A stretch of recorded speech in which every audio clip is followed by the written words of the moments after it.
আরেকটা প্রজাতি বের হবে, এর নাম ইয়াজুজ আর মাজুজ। নাম শুনেছেন? এই যে এই সূরার মধ্যেই আছে, এই সূরা কাহাফের কথা বললাম না, সূরা কাহাফের পিছনের দিকে আছে ইন্না ইয়াজুজ ওয়া মাজুজ মুফসিদুনা ফিল আরদ। যুলকারনাইন বাদশার কথা পড়বেন, তিনি এই যে দেয়াল নির্মাণ করে দিয়েছিলেন লোহা এবং তামা দিয়ে, মনে আছে, পড়েছেন? আচ্ছা, এই ইয়াজুজ আর মাজুজ যখন বের হবে, পৃথিবীর পানি খেয়ে শেষ করে ফেলে দিবে একেবারে। এর এত বেশি হিংস্র হবে যে এদের সাথে লড়াই করার মতো ক্ষমতা কোনো মানুষেরই থাকবে না। এমনকি ঈসা আলাইহিস সালামেরও নয়। ঈসা আলাইহিস সালাম তুর পাহাড়ে চলে যাবেন মুসলিমদেরকে নিয়ে, তুর পাহাড়ের ভিতরে মুসলিমরা সেখানে লুকিয়ে থাকবে, পৃথিবীর মেসাকার অবস্থা হয়ে যাবে, পৃথিবীর পানি খেয়ে শেষ করে ফেলে দিবে হিংস্র প্রজাতি। তখন ঈসা আলাইহিস সালাম আল্লাহর কাছে দোয়া করবেন, আল্লাহ এই বিভৎস জাতিকে ধ্বংস করো। আল্লাহ রাব্বুল আলামিন তখন ওই ইয়াজুজ আর মাজুজের এই কাঁধে, ঠিক কাঁধের মাঝখানে একটা ভাইরাস জন্ম দিবেন। কি জন্ম দিবেন? ওই যে বলি না মহামারীর ভাইরাস, অমুক ভাইরাস তমুক ভাইরাস, এই ভাইরাস আরও সামনে আছে বাকি এখন। ওই ভাইরাসে, ওই পোকায়, ওই ব্যাকটেরিয়া বা যেটাই হোক আল্লাহ পাক যাই দিবেন, এতে করে ইয়াজুজ আর মাজুজের পুরো প্রজাতি ধপধপ ধপধপ করে মারা যাবে। মানে এটা ছোঁয়াচে রোগ হবে। কী রোগ হবে? ছোঁয়াচে। ঠিক যেমন আমরা একটু করোনায় দেখলাম না, একজন থেকে আরেকজন, একজন থেকে আরেকজন, এরকম জিনিস চলবে আরও বিশ্বে। আর এখনকার নতুন রিসার্চ হচ্ছে ওই সাইবেরিয়া অঞ্চলের যে বরফগুলো আছে না, ওর নিচে এই 1 লাখ বছর, 1.5 লাখ বছর, 2 লাখ বছর আগের ভাইরাসগুলো নতুন করে জায়গা শুরু করেছে এখন।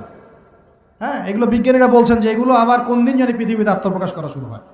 সব কিছুই ঘটবে। বিশ্বটার খুব রহস্য আছে, বিশ্বটার অনেক রহস্য আছে। আল্লাহ পাক এগুলো খেলার ছলে সৃষ্টি করেন নাই, পরীক্ষা। লিয়াবলুয়াকুম আইয়ুকুম আহসানু আমালা, আল্লাহ পাক বলেছেন। এরপরে ইয়াজুজ আর মাজুজের সব প্রজাতি মারা যাবে। নবীজি বলছেন জমিনে কোনো জায়গায় ফাঁকা থাকবে না, সমস্ত জায়গাতেই ওদের দেহ পড়ে থাকবে। আল্লাহু আকবার। এরপরে ঈসা আলাইহিস সালাম আল্লাহকে বলবেন, আল্লাহ জমিনটাকে পবিত্র করে দাও। আল্লাহ পাক কী করবেন জানেন? বড় বড় নখরওয়ালা, বড় বড় নখ আছে, নখ দেখেছেন? বড় বড় নখ, বড় বড় নখওয়ালা একটা স্পেশাল প্রজাতির পাখি আল্লাহ পাঠাবেন। কি পাঠাবেন?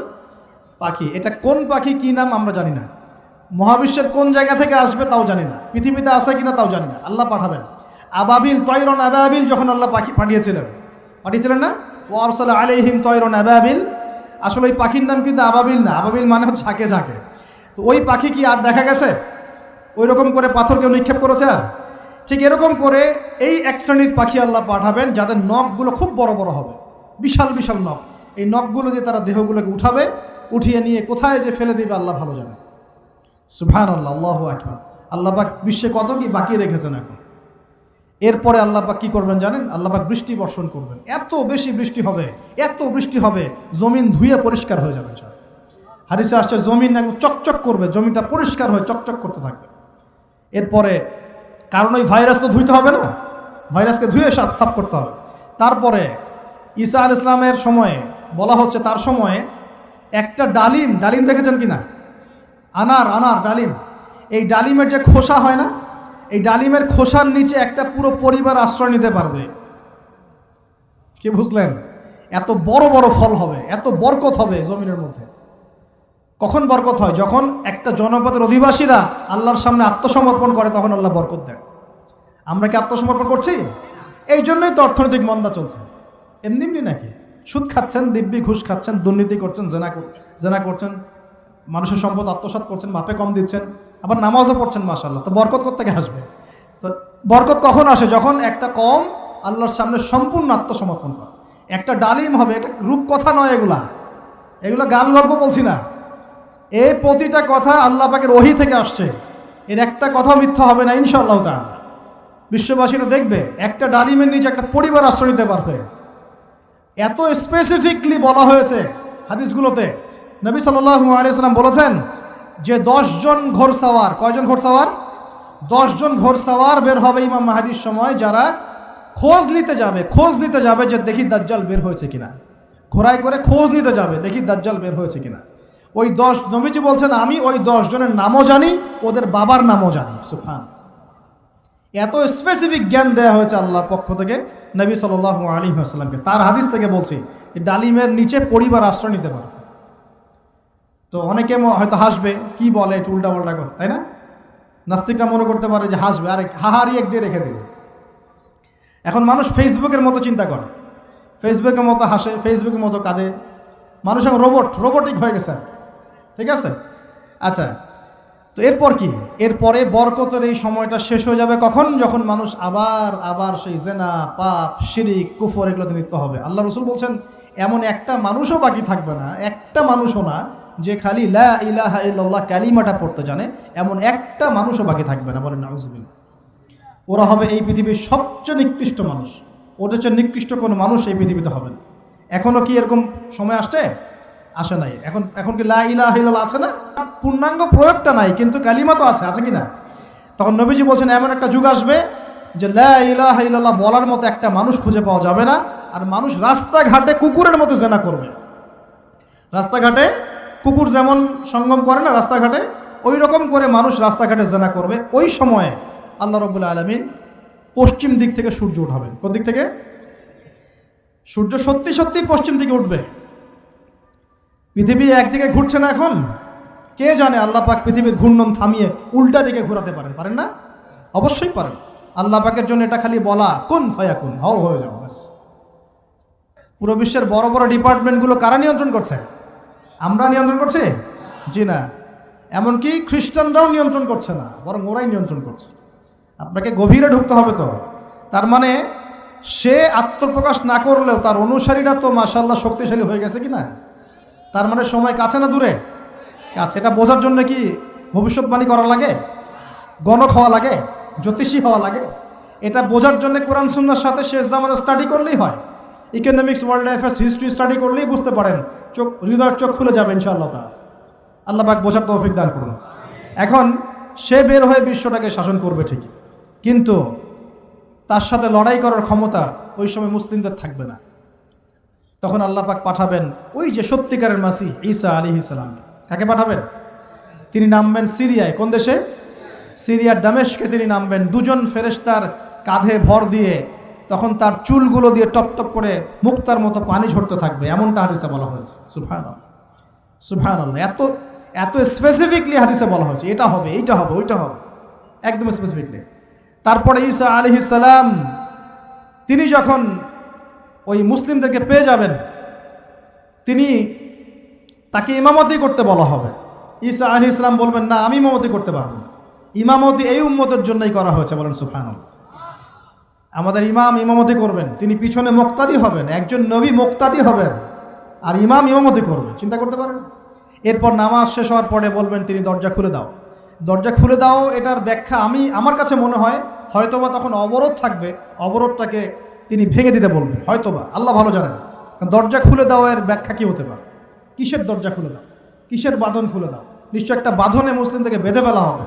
তিনি ওটার বিরুদ্ধে মুসলিমদেরকে ঝাঁপিয়ে পড়তে বলবেন। তখন দাজ্জালের সাথে তার দেখা হবে। কোন দাজ্জাল? সত্যিকারের দাজ্জালের সাথে ঈসা আলাইহিস সালামের দেখা হবে। এবং ঈসা আলাইহিস সালামকে দেখা মাত্রই দাজ্জাল গলতে শুরু করবে। কি করবে? গলতে শুরু। লবণ যেমন গলে যায় না তাপ দিলে, এমন করে গলতে শুরু করবে। এবং ঈসা আলাইহিস সালামের নিঃশ্বাসে আল্লাহ পাক একটা অন্যরকম ক্ষমতা দিবেন। ঈসা আলাইহিস সালামের নিঃশ্বাস যতদূর পর্যন্ত যাবে দাজ্জাল পালাতে থাকবে। তার নিঃশ্বাস গিয়ে দাজ্জালের গায়ে লাগা পরে দাজ্জাল ওইখানেই মারা যাবে। আল্লাহ পাক এই শুধু তাকে নয়, তার সমস্ত অনুসারীদেরকে আল্লাহ পাক সেখানে মেরে ফেলবেন ইনশাআল্লাহ। মুসলিমদের হাতে। কার হাতে? মুসলিমদের হাতে। এটার জায়গাটা মেনশন করা আছে, বাবেলুদ নামক জায়গা। কোন জায়গা? বাবেলুদ। যান গুগল সার্চ করে দেখেন বাবেলুদ কোন জায়গায় আছে। আমি বলে দিব না, দেখেন কোন জায়গায় আছে, কারা ওটা নিয়ন্ত্রণ করছে দেখেন। ওইখানে দাজ্জাল মারা যাবে। মানে সত্যিকারের মাসিহের হাতে মিথ্যা মাসিহ মারা যাবে ইনশাআল্লাহ, ঠিক আছে? এবং তার অনুসারীদের পতন হবে। এরপরে ঈসা আলাইহিস সালাম এই ক্ষমতাটা দখল করবেন এবং সারা বিশ্বে তিনি শান্তি শৃঙ্খলা কায়েম করবেন। একজন ন্যায়পরায়ণ শাসক হবেন ইনশাআল্লাহ তাআলা। এবং তিনি নতুন কোনো শরীয়ত নিয়ে আসবেন না, উম্মতে মুহাম্মাদের শরীয়ত কায়েম থাকবে ইনশাআল্লাহ। এরপরে 40 বছর তিনি রাজত্ব করবেন। কত বছর? 40 বছর। এবং তার বিবাহ শাদীও হবে এবং তার ইন্তেকালও হবে। তাকে দাফন করা হবে নবী মুহাম্মদ সাল্লাল্লাহু আলাইহি ওয়াসাল্লামের ঠিক পাশেই। আল্লাহু আকবার। ঠিক তার পাশেই দাফন করা হবে। এরপরে মানুষ আবারও খারাপ হওয়া শুরু করবে। কেমন খারাপ হবে? ও আচ্ছা, মাঝখানে একটা কথা বলতে ভুলে গেছে। ব্যাস, আমি কয়েকদিন আগে রিপোর্ট দেখেছি, পৃথিবীর নিচে কিন্তু আগুনের স্তর আছে। আচ্ছা, জানেন তো পৃথিবীর নিচে আগ্নেয়গিরিগুলো আছে। পৃথিবীর ভিতরেও একটা ঘূর্ণন হয়, সেই ঘূর্ণনের দিক পরিবর্তন হচ্ছে দিন দিন, এমনটা রিপোর্ট এসেছে। দেখেন, আপনি ইন্টারনেট ঘাটাঘাটি করেন, দেখেন। আর অনেকে রিপোর্ট করছে যে পৃথিবী আগে যে গতিতে ঘুরতো, এখন পৃথিবীর ঘূর্ণন গতি একটু বেড়ে গেছে। দেখেন রিপোর্ট, দেখেন। ঘূর্ণন গতি বেড়ে যাওয়ার মানে হচ্ছে টাইম দ্রুত পাস করবে। আর শেষ জামানার হাদিস এটাও আছে, সময় দ্রুত পাস করবে, আছে না? এটা হাদিস আসছে। তো প্রিয় ভাইরা, এই সময়ে মানুষ খারাপ হওয়া শুরু করার পরে এমন খারাপ হবে, আল্লাহর নাম নেওয়ার মতো কোনো মানুষ থাকবে না, আল্লাহ আল্লাহ বলার মতো কোনো মানুষ থাকবে না। তখন পশ্চিম দিক থেকে সূর্য উঠবে। কিভাবে কিয়ামত হবে? নবীজি বলছেন, একজন ব্যক্তি পানি খাওয়ার জন্যে পাত্রটাকে মুখের সামনে নিবে, পানি গিলতে পারবে না, কিয়ামত হয়ে যাবে। নাউযুবিল্লাহ। ইযা ওয়াকাআতিল ওয়াকিআ লাইসা লিওয়াকাআতিহা কাযিবা আল কারিআতু মাল কারিআ ওয়া মা আদরাকা মাল কারিআ, আছে না? আম্মা ইয়াতাসাআলুন আনিন নাবাইল আযীম। কত সূরা আছে কিয়ামত সংক্রান্ত, পড়ে দেখেন। ইযা যুলজিলাতিল আরদু জিলজালাহা ওয়া আখরাজাতিল আরদু আথকালাহা ইযা শামসু কুওয়িরাত ওয়া ইযা নুজুমু কাদারাত। এই সূরাগুলো পড়ে দেখেন। আম্মা পাড়ার শেষ পাড়াটা, যেটা 30তম পাড়া, এর সূরাগুলো পড়ে দেখেন। কিয়ামত চোখে দেখতে পারবেন ইনশাআল্লাহ। সিংহায় ফুঁক দেওয়া হবে। আল্লাহ পাকের ফেরেশতার এত ক্ষমতা আল্লাহ দিয়েছেন, একটা ফুয়ে পুরো মহাবিশ্ব ধ্বংস হয়ে যাবে ইনশাআল্লাহ। চারটাখানি কথা নাকি? দ্বিতীয় ফুৎকারে আবার সবাইকে জীবিত করা হবে। এবং এই যে দুনিয়ার জীবনটা আমরা কাটাচ্ছি, এই 30, 40, 50, 60, 100 বছরের জীবন, এই জীবনের এক একটা হিসেব আল্লাহর সামনে দাঁড়িয়ে সেদিন দেওয়া লাগবে। অতএব এই দুনিয়ার জীবনটাতে প্রস্তুতি গ্রহণ করি, 5 ওয়াক্ত নামাজ পড়ি, যাকাত দেই, কালিমা বোঝার চেষ্টা করি, আল্লাহ তাওহীদ শিখি, জানি, বুঝি, নবীর সুন্নত অনুযায়ী আমল করি, হালাল খাই, পরিবার গড়ি, মানুষকে সৎ কাজের দাওয়াত দেই, অসৎ কাজে নিষেধ করি, ইসলামকে আল্লাহর জমিনে প্রতিষ্ঠা করার চেষ্টা করি। আল্লাহ পাক যা দিয়েছেন, জানমাল, সময়, শ্রম, আল্লাহ পাক যা দিয়েছেন, ক্ষমতা, প্রতিপত্তি, সম্পদ, এগুলোকে আল্লাহর দিনের জন্য ব্যয় করি। ইনশাআল্লাহ দুনিয়া সফল হব, পরকালে সফল হবে ইনশাআল্লাহু আযজা ওয়া জাল্লা। আল্লাহ পাক আমাদের সবাইকে সমকালীন ফিতনাগুলো সম্পর্কে সচেতন থাকার তৌফিক দান করুন, এবং এই রমজান, আসন্ন রমজানে পরিপূর্ণরূপে ইবাদত করার তৌফিক দান করুন, এবং এই ইবাদত এবং শিক্ষাগুলোকে সারা বছর ধরে রাখার তৌফিক দান করুন, এবং জামানা সম্পর্কে সচেতন থেকে আগামী দিনে যা হবে সেভাবে পদক্ষেপ নেওয়ার তৌফিক আল্লাহ পাক দান করুন। আমিন।